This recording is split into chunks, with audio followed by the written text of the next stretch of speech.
개구리는 몇 가지 종류가 있을까? 두꺼비와 맹꽁이도 개구리과에 속한다고 합니다. 그러나 이 두 개를 빼고 개구리라는 말이 들어가는 개구리 종류는 얼마나 될까? 우리가 아는 바대로 청개구리, 참개구리, 금개구리, 황소개구리, 무당개구리, 우리에게 익숙합니다. 이 외에도 좀 낯설지만 옴개구리, 뿔개구리, 산개구리, 붉은산개구리, 북방산개구리, 붉은독개구리, 쟁기발개구리 등등 참 많습니다. 두꺼비와 맹꽁이까지 합치면 약 40종류나 된다고 합니다. 여기다가 몸 색깔이 현재 드러난 데는 23가지. 그 무늬색은 16가지. 그러니까 이것을 다 이것에 따라 모두 분류하면 무려 14,720종류나 된다. 이런 자료가 있습니다. 그럼 오늘 설교 제목인 망각개구리. 어떤 개구리일까? 이것은 금방 말씀드린 개구리 종류에 들지는 않는 개구리입니다. 우리말 속담에 개구리 올챙이적 생각 못한다는 말이 있습니다. 이 속담은 사람을 빗대서 말하는 것입니다. 그럼 이 속담은 어떤 사람을 빗대어 말한 것일까? 사람이 자신이 못나거나 부족했던 과거는 생각 못하고 지금 현재 자신의 입장과 위치로만 주변을 보고 남을 판단하고 행동하는 것을 이르는 속담이라고 합니다. 오늘 본문에는 과거를 기억하지 않고 잊어버리거나 또 잊어버릴 수 있는 사람들, 이른바 망각개구리들이 대한 말씀이 나옵니다. 그런 사람들을 묶어서 말하자면 개구리 특성을 따서 금방 말씀드린 대로 망각개구리다 이렇게 표현할 수도 있겠습니다. 오늘 본문에서 우리는 세 가지를 생각해 보려고 합니다. 첫째는 망각의 대상, 둘째는 망각의 원인, 셋째는 망각의 결과입니다. 첫째입니다. 망각의 대상. 망각이란 어떤 사실을 잊어버리거나 잘못 생각하는 것을 가리키는 말입니다. 그럼 본문에 등장한 사람들은 누구 또는 어떤 사실을 망각하는 걸까? 이 점을 말하기 전에 본문 말씀에 대해 조금 그 배경을 설명해야겠습니다. 본문 말씀은 모세가 이스라엘 백성에게 하신 말씀입니다. 모세는 80세, 하나님께서 이스라엘 백성의 지도자로 부르셨습니다. 그리고 40년간 그들을 이끌었습니다. 이제 모세는 죽을 때가 되었습니다. 그래서 이제 하나님 앞에서 하나님의 백성들에게 어떻게 해야 하나님 앞에서 바르게 살고 행복하게 사는 것인지를 말씀하고 있습니다. 7절에서 모세는 먼저 이스라엘 백성이 들어가서 살게 될 땅, 가나안 땅에 대해서 설명합니다. 이렇게 말합니다. 내 하나님 여호와께서 너로 아름다운 땅에 이르게 하시나니. 그리고 이 문장 다음에 쭉 9절까지 계속되는 모든 말들은 이 땅을 꾸며주는 말입니다. 무엇이라고 말씀합니까? 굳이 설명하지 않아도 이 땅이 얼마나 좋은지를 우리가 성경을 읽어보면 충분히 알 수 있기 때문에 제가 표준 세번역 개정판에 따라 7절에서 9절을 한번 읽어보겠습니다. 주 당신들의 하나님이 당신들을 데리고 가시는 땅은 좋은 땅입니다. 골짜기와 산에서 지하수가 흐르고 샘물이 나고 시냇물이 흐르는 땅이며 밀과 보리가 자라고 포도와 무화과와 석류가 난 땅이며 올리브 기름과 꿀이 생산되는 땅이며 먹을 것이 모자라지 않고 아무것도 부족함이 없는 땅이며 돌에서는 쇠를 얻고 산에서는 구리를 캐낼 수 있는 땅입니다.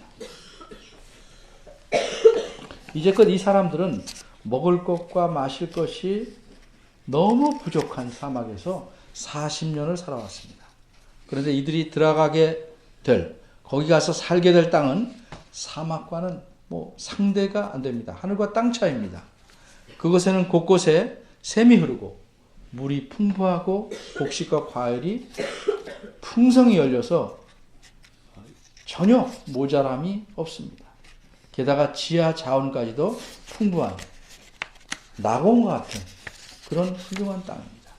그래서 10절에서는 이렇게 말씀합니다.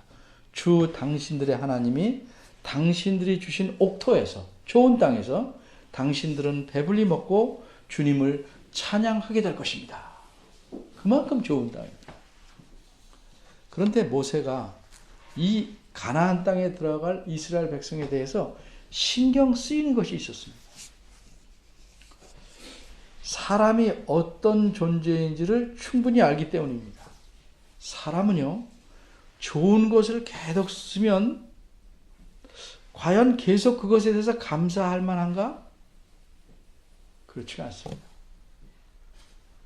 사람은 좋은 것을 계속 누리면, 그리고 시간이 지나면 그것을 당연히 여기고 감사함을 잊어버릴 위험을 갖고 있습니다.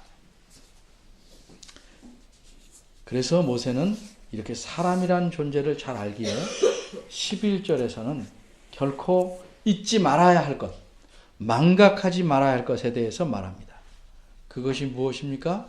어떤 물건이나 사람이 아니라 한마디로 하나님이십니다. 하나님. 그래서 내 하나님을 잊지 말라, 이렇게 충고합니다. 우리가 조금 더 신경을 쓰고 신명기 8장을 읽는다면 하나님과 연관된 표현이 여러 번 반복되는 것을 알 수 있습니다. 그것은 내 하나님 여호와라는 표현입니다. 이 표현은 구약 성경에는 제가 찾아본 결과는 모두 192번 나오는데, 창세기, 출애굽기, 레위기, 민수기에는 이 표현이 한 번도 안 나옵니다. 신명기에만 무려 175번이 뭉텅이로 나옵니다. 그런데 오늘 본문이 들어있는 8장에도 무려 내 하나님 여호와라는 표현이 10번이나 나옵니다. 1절에서 10절까지는 5번, 그 후 오늘 본문인 11절에서 20절에도 5번 나옵니다. 물론 이 외에도 하나님 혹은 여호와라는 표현이 계속 되풀이됩니다. 근데 특별히 내 하나님 여호와, 이런 표현은 독특합니다. 무슨 뜻입니까? 너희 한 사람 한 사람 각자의 하나님이라는 뜻입니다. 그리고 마지막에 20절에는 조금 말을 바꿔서 너희 하나님 여호와 이렇게 말합니다. 이 말도 신명기에 집중적으로 나타나는 말입니다. 너희 하나님 여호와, 각자의 하나님이지만 동시에 너희 모든 사람의 하나님이다 라는 뜻입니다. 이처럼 모세는 하나님 여호와는 이방신처럼 저기 멀리 있다가 필요할 때만 이렇게 오는, 전화 걸면 그때나 들어주는 그런 신이 아니고 우리의 모든 필요를 알고 우리 모두를 늘 돌보아 계시는 우리 각자의 하나님이시며 우리 모두의 하나님이시다 하는 사실을 강조하는 겁니다. 그럼 이런 우리의 하나님을 망각하지 않으려면 어떻게 해야 할까? 그분의 이름을 자꾸 외워야 할까? 금방 외우죠. 근데 그런 뜻이 아닙니다. 그럼 무엇을 잊지 말고 기억해야 하는가? 잊지 말아야 될 것, 그게 무엇인지 바꿔 말하면 하나님을 기억하라, 하나님이 잊지 말라 하는 그것이 무엇인지를 세 가지로 말씀합니다. 14절, 15절, 16절. 한마디로 하나님께서 과거에 너희에게 행하신 일을 잊지 말라는 겁니다. 하나님께서는 어떤 일을 행하셨습니까? 14절입니다. 애굽 땅 종되었던 곳에서 이끌어내어 주셨습니다. 육체적으로 정신적으로 억압받는 노예의 삶, 짐승처럼 살던 곳에서 이끌으셨습니다. 사람으로 살게 해주셨습니다. 그런 하나님을 잊지 말라는 겁니다. 14절에 내 하나님 여호와, 그 다음부터 계속 나오는 16절까지의 말씀은 우리말 성경에서는 번역이기 때문에 어쩔 수 없이 풀어놨습니다. 그런데 사실은 모두 내 하나님 여호와를 꾸며주는 말입니다. 내 하나님. 그걸 꾸며주는, 어떤 하나님이라를 꾸며주는 겁니다. 그래서 14절, 16절은 이러이러하신 내 하나님 여호와를 잊지 말라는 뜻입니다. 15절 상반절입니다. 사막. 사람이 자신의 힘으로는 무사하게 지나갈 수 없는 크고 위험한 사막에서 안전하게 보호하시고 마침내 통과하게 하신 내 하나님 여호와를 잊지 말라고 합니다. 사막이 얼마나 위험한가? 예를 듭니다. 거기에는 불처럼 강한 독을 지녀서 물린 자는 죽게 하는 불뱀이 있습니다. 민수기 21장에 그 사건이 한번 나옵니다. 또 무서운 전갈이 있습니다. 15절 하반절과 16절 상반절입니다. 사막은 물이 없고 양식을 구할 수가 없는 곳입니다. 그런데도 반석에서 물이 나오게 하시고 하늘에서 만나를 내리셔서 하루 이틀이 아니고 계속해서 너희를 먹이신 내 하나님 여호와를 잊지 말라고 합니다. 이처럼 이스라엘 백성이 잊어버릴 수 있는, 망각할 수 있는 내용이란 뭔가? 하나님 여호와께서 행하신 은혜로우신 일들입니다. 이것을 가리켜 한마디로 내 하나님 여호와를 잊지 말라, 이렇게 말씀하는 것입니다. 그런데도 사람은 하나님을 잊기 쉽습니다. 망각하기 쉽습니다. 둘째로 생각할 것은 이 망각의 원인이 무엇인가? 사람이 하나님을 잊어버리는 결정적인, 근본적인 원인은 무엇인가? 다시 14절입니다. 그것은 한마디로 교만입니다. 교만. 두렵건대 내 마음이 교만하여. 이 말씀을 직역하면 내 마음이 높아져서 라는 뜻입니다. 그런 표현입니다. 사람의 마음이 높아져서 교만하게 되면 하나님을 잊고 다른 생각을 하게 됩니다. 어떤 생각입니까? 이런 생각입니다. 17절이 소개합니다. 내 능력과 내 손의 힘으로 내가 이만큼 누리고 산다 라고 생각하게 됩니다. 물론 사람이 부지런히 일해야 자기가 일한 결과를 누릴 수 있다고 성경에서 가르칩니다. 그래서 성경 다른 곳에서는 일하기 싫어하거든 먹지도 말게 하라 이렇게 가르치십니다. 그런데 사회 구조라는 것이 부지런하면 그만큼 돈을 벌 수 있는 그런 구조가 아닙니다. 점점 더 그렇게 될 것입니다. 하지만 그 사람을 먹이시는 것은 하나님입니다. 부지런만 하면 하나님께서 그를 먹이십니다. 사람이 어려울 때는요, 하나님께 매달립니다. 그런데 살만하면 어떻게 말합니까? 입으로는요, 주님의 은혜로 이만큼 살게 되었다고 말할 수 있습니다. 근데 속마음에서는 그래도 내 능력으로 이만큼 살게 된 게 아니냐 하고 생각할 위험이 많습니다. 그렇게 생각하면 그것은 교만이고 마음이 높아진 증거입니다. 그런데 한번 생각해 봅시다. 과연 여러분이 지금 이렇게 그들도 물론이고 살 수 있게 된 것이 자신의 능력일까? 그럼 그 능력은 자기에게서 올 것일까? 18절입니다. 내 하나님 여호와를 기억하라. 그리고 기억해야 할 이유를 이렇게 말합니다. 직역하면 왜냐하면 그분이 내게 재물을 얻을 능력을 주시기 때문이다. 여기서 주목해야 될 것은 하나님께서 재물 얻을 능력을 주셨기 때문이다. 이렇게 과거형으로 말씀하지 않고 주시기 때문이다. 현재형으로 말씀하고 있다는 사실입니다.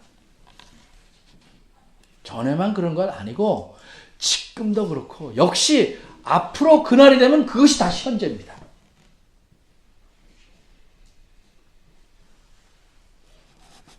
의도적으로 현재형으로 말했습니다. 사람들이 먹고 살려고 부지런히 애씁니다. 잘하는 일입니다. 그런데 부지런하다고 반드시 먹을 것과 재물이 들어오지는 않습니다. 그것은 하나님께서 주시는 겁니다. 어떤 사람들이 이렇게 말합니다. 자기 먹을 것은 자기가 갖고 태어난다. 틀린 말 아닙니다. 경험상으로. 그런데 자기 먹을 것을 누가 주느냐 생각하는 것은 하나님 믿는 사람과 아닌 사람 사이에 결정적인 차이가 있습니다. 어떤 사람들은 또 생각합니다. 예수 믿는 사람들은 가난하게 살수록 좋다. 그런데 성경은 그렇게 가르치지 않습니다. 성경을 보면 하나님께서는 자기 자녀들이 즐겁고 풍요롭고 풍부하게 살기를 원하십니다. 단 검소하게 살면서. 우리는 편견이 있습니다. 검소하게 살면 삶이 풍요롭지 않을 것이다. 편견입니다. 검소라는 것은 분수에 지나치지 않는 것을 뜻합니다. 또 이런 사람도 있습니다. 고행을 하고 지나치게 억제하고 사는 것이 하나님 앞에 경건을 이루는데 도움이 된다. 이렇게 생각하는 사람들이 의외로 많습니다. 한국에서는. 그러나 성경 전도서를 보면 특별히 3장 13절에 사람마다 먹고 마시는 것과 수고함으로 낙을 누리는 것이 하나님의 선물인 줄을 또한 알아도다 하는 말씀이 있습니다. 무슨 뜻입니까? 쉽게 말하면 하나님께서는 사람으로 즐겁게 살아갈 수 있는 행복도 누리게 하신다는 말입니다. 그게 하나님 뜻이라는 말이에요.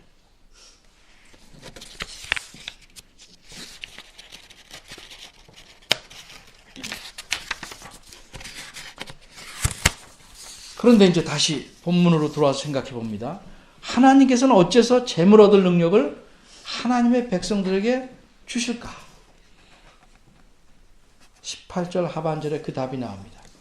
그렇게 하시는 것은 그들하고 직접 관계가 있는 것이 아니고, 바꿔 말해서 그들 때문이 아니고 그들의 조상들에게 맹세하신 하나님의 약속 때문입니다. 하나님 자신이 하신 약속 때문입니다. 하나님께서 자신의 약속을 이루려고 재물 얻을 능력을 후손들에게도 주시는 것이라고 말씀합니다.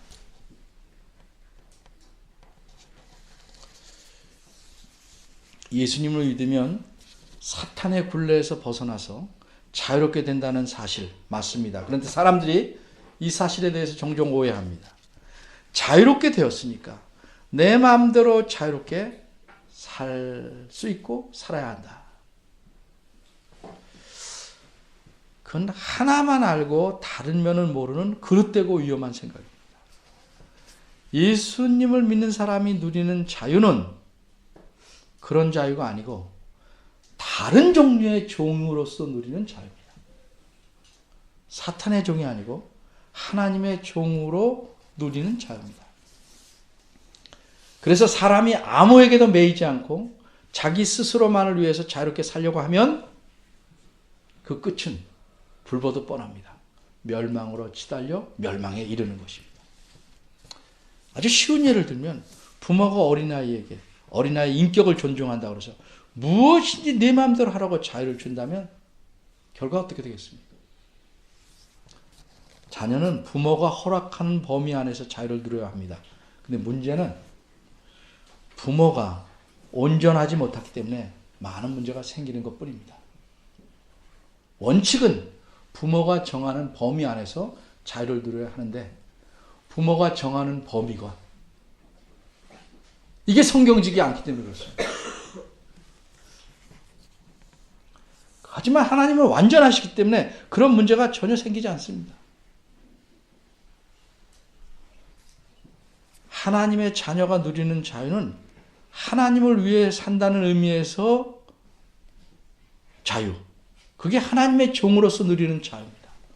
완벽한 자유입니다. 하나님의 보호 안에서, 하나님이 주시는 범위 안에서 누리는 온전한 자유입니다. 이렇게 하나님께서 사람을 자기 자녀 삼으시고 하나님을 위해 살게 하는, 하나님의 종으로 살게 하는 관계를 맺으신 것을 우리가 언약이라고 합니다. 그리고 이 언약 관계에서 하나님께서 자기 자녀이니까, 또 자기를 위해서 살아야 되는 종이니까 필요한 모든 것을 공급하시고 재물을 얻을 능력도 주시고 이 땅에서 사는 동안 모든 것이 부족함이 없게 하도록 채워주겠다 약속하시는 겁니다. 그런데 이 언약은 여기 본문에 나오는 이스라엘 백성에게 직접 하신 것이 아니고 그들의 조상들에게 약속하신 겁니다. 그런데 그렇게 약속하실 때 성경의 가르침은 여기 본문에 나오는 하나님의 백성들뿐만 아니라 지금 여기 이 자리에 있는 우리 하나님의 백성들까지도 염두에 두시고 또한 앞으로 이 세상에 존재하게 될 하나님의 모든 백성들도 염두에 두시고 그렇게 약속하신 겁니다. 그래서 이 약속의 혜택이 지금 우리에게도 마찬가지로 미치게 되는 겁니다. 이게 성경에서 가르치는 내용입니다. 이런 위대하시고 신실하신 너희 하나님 여호와를 기억하라. 망각하지 말라. 이렇게 충고하고 있는 것입니다. 그런데도 사람은 배부르고 등 따뜻하면 하나님을 망각할 수 있습니다. 왜 그렇습니까? 교만해질 수 있기 때문입니다. 그러므로 사람이 하나님을 망각하는 결정적인 원인은 뭐냐? 한마디로 교만함입니다. 언제 주로 생깁니까? 등 따스고 배부르면. 살만하면. 셋째입니다. 그럼 이렇게 망각하면 그 결과는 무엇인가? 우선 기억한다. 바꿔 말해서 망각하지 않는다. 그게 무언가? 앞에서도 간단히 말씀드렸는데 우리가 하나님을 기억한다는 것이 하나님의 이름을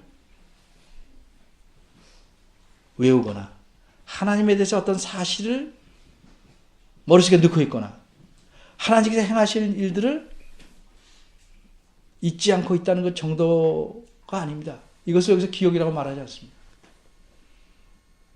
사전적으로는 그게 기억이지만 여기서 말하는 기억은 그런 겉의 기억이 아닙니다.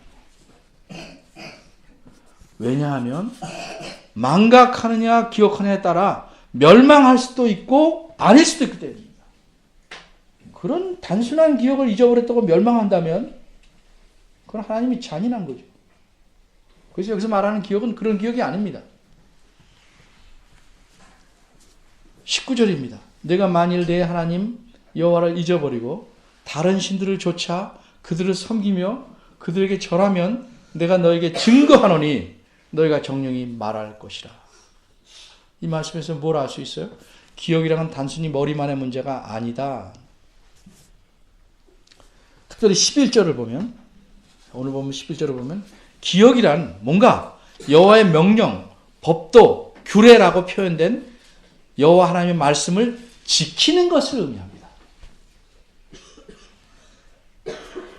그래서 20절에는 뭐라고 바꿔 말했습니까? 너희 하나님 여호와께 청종하는 것이다. 이렇게 말합니다. 하나님 말씀에 순종하는 것, 바로 이것이 여기서 말하는 너희 하나님을 기억하는 것입니다. 그것이 하나님을 망각하지 않는 것입니다. 하나님께 순종하지는 않고 머리로만 생각하고 떠올리는 그 지식작용은 하나님을 망각하는 겁니다. 그게 필요하지만 거기만 멈추는 건 망각입니다. 그리고 그 망각의 결과는 무엇입니까? 멸망입니다. 어떠한 멸망인가? 20절에서 분명히 말씀합니다. 여호와께서 너희 앞에서 멸망시키신 민족들 같이 너희도 멸망하리니. 이 이스라엘 백성들은 목격했습니다. 그 당시 얼마나 강한 민족들이 많았는지 근데 그들은 다 멸망당했습니다. 모두 전멸했습니다. 하나님을 망각한 자들은 이처럼 전멸하게 된다고 말씀하는 겁니다.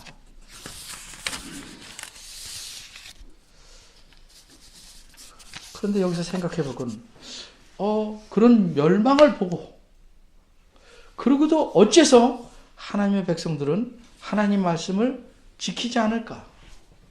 왜 지키지 않을까요? 쉽게 말하면, 내 판단이 더 옳고, 내 생각이 더 낫다고 생각하거나, 내 힘으로도 살 수 있다고 생각하기 때문입니다. 이렇게 생각하고 믿는 것, 이것이 교만의 본질입니다. 뭐 남 앞에서 건방 뜨는 것, 이런 거 교만이 아니고 성경에서 말하는 건 바로 금방 말한 그것입니다. 그런 게 교만의 핵심입니다. 이렇게 교만하니까 어째서 하나님 말씀에 순종할 수 있겠습니까? 내 생각이 낫다. 내 힘으로 살 수 있다. 이런 교만은 결국 뭐예요? 자기 자신을 하나님과 대등한 위치에 갖다 놓는 겁니다. 하나님 없어도 살 수 있다. 어린이들에서 한번 예를 듭니다. 왜 하나님 말씀을 지키지 않을까? 왜 하나님을 망각할까? 이런 예를 들어봅니다. 이거 만지면 정기 온다. 이렇게 말할 때 어른이 내 생각이 에이 못 믿겠어. 그럼 만지는 겁니다. 근데 믿으면 정말요? 그럼 안 만집니다. 만진다는 것은 당신의 말을 못 믿겠으니까 들을 필요가 없다는 것이므로 그래서 만지는 겁니다. 하나님 말씀이 있는데도 그걸 무시하고 지 마음대로 사는 것은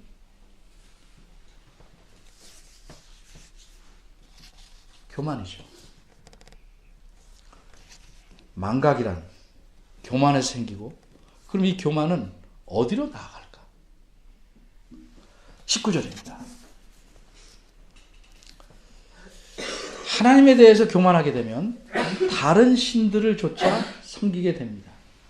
사람은요, 그나마 똑똑합니다. 똑똑해서 자기 힘만으로 살기는 좀 곤란하다. 이렇게 생각하는 사람들이 많습니다. 그러니까 자기 외에 바깥 누구의 도움이 좀 필요하다고 생각합니다. 그런데 하나님에 대해서만은 교만합니다. 그럼 어떻게 하겠습니까? 하나님 외에 다른 신들을 섬기게 됩니다. 이스라엘 시대에는 여러 가지 다른 신들이 많았습니다. 그들을 계속 섬깁니다. 그들을 하나님이라고 이름 부르면서 섬깁니다. 오늘날에도 다양한 신들이 있습니다. 그런데 가장 위험한 신은 무엇인가? 예수님께서 알려주신 신입니다. 그게 뭡니까? 재물입니다. 돈입니다. 그래서 사람들은 다 재물에 자기 삶의 목적을 걸고 삽니다. 여러분 주변에 물어보십시오. 당신이 사는 목적이 뭐냐? 요새 제가 주로 듣는 말이 행복하기 위해서 사는, 행복이 삶의 목적이에요. 성경은 전혀 그렇게 가르치지 않습니다. 행복은 목적을 바로 세우고 살아가는 데서 생기는 것이지 행복이 목적이 아니라 이 말이죠.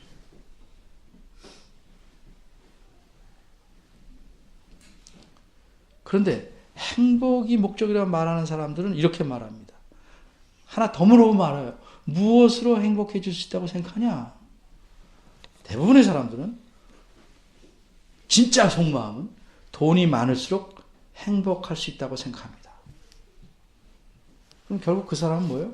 겉으로는 행복을 말하고 말은 이리저리 꾸미지만 실제는 뭐예요? 그 마음은 돈을 섬기는 겁니다. 돈을 추구하는 겁니다. 돈을 따라가는 겁니다. 교회도 그런 식으로 다닙니다. 하나님을 섬기면 돈 많이 벌기 위해서. 섬기는 게 목적이에요. 섬기는 과정이고 진짜 목적은 뭐예요? 돈 버는 겁니다.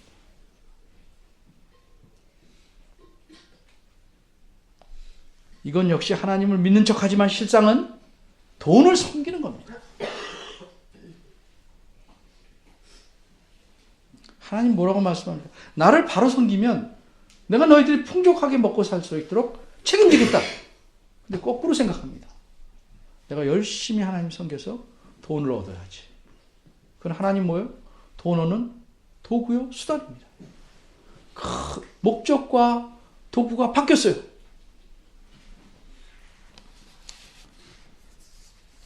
(20절에서) 분명히 말씀합니다. 망각의 결과는 무엇인가?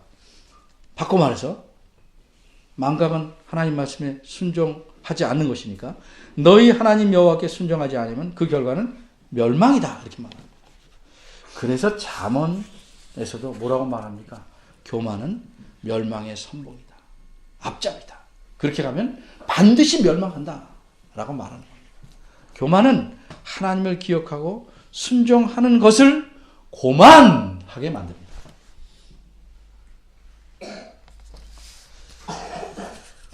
오늘 본문이 가르치는 바는 뭡니까? 모세는 하나님 백성들에게 넉넉하게 살게 될지라도 교만하지 말고 하나님을 기억하여 그분에게 순종하라고 충고합니다. 왜 그렇게 살아야 될까? 왜 이런 충고를 할까? 오늘 본문 속해 있는 8장 1절에 이렇게 말씀합니다. 내가 오늘날 명하는 모든 명령을 지켜 행하라. 그리하면 너희가 살고 번성하고 여호와께서 너희 열조에게 맹세하신 땅에 들어가서 그것을 얻으리라. 무슨 말씀입니까? 한마디로 우리 하나님을 기억하여 순종하는 것, 그것이 우리가 복되게 사는 길이기 때문입니다. 이스라엘 백성이 그 땅에 들어가서 어떻게 했는지 그 뒤에 역사를 아는 분들은 잘 아실 겁니다. 어떤 결과를 가져왔는지.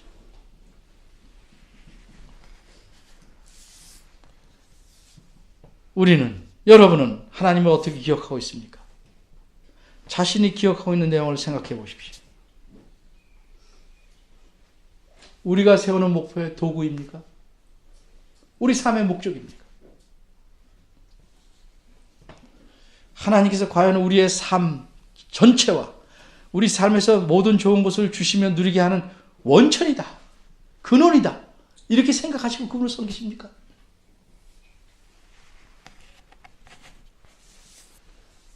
하나님을 그렇게 기억해야 됩니다. 이 기억을 놓치고 망각하면 교만하게 되고 결국은 망합니다. 교회라는 것은 제가 늘 강조합니다. 사람들입니다.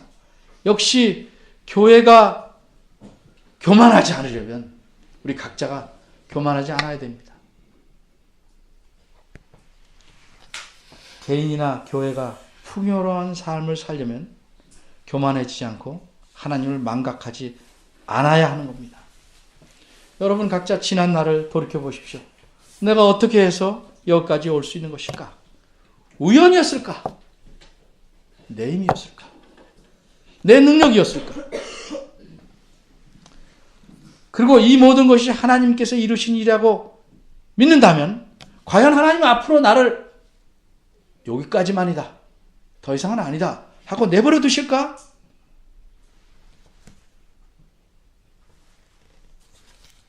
하나님은 우리 한 사람 한 사람, 그리고 우리 모두의 하나님이시고 아버지이십니다. 이 사실을 망각하는 개구리가 되지 않는 것, 개구리에서 벗어나는 것, 이것만이 우리가 살 길이고 하나님께서 주시는 풍요로움을 누리고 살아가는 유일한 길입니다. 기도하겠습니다.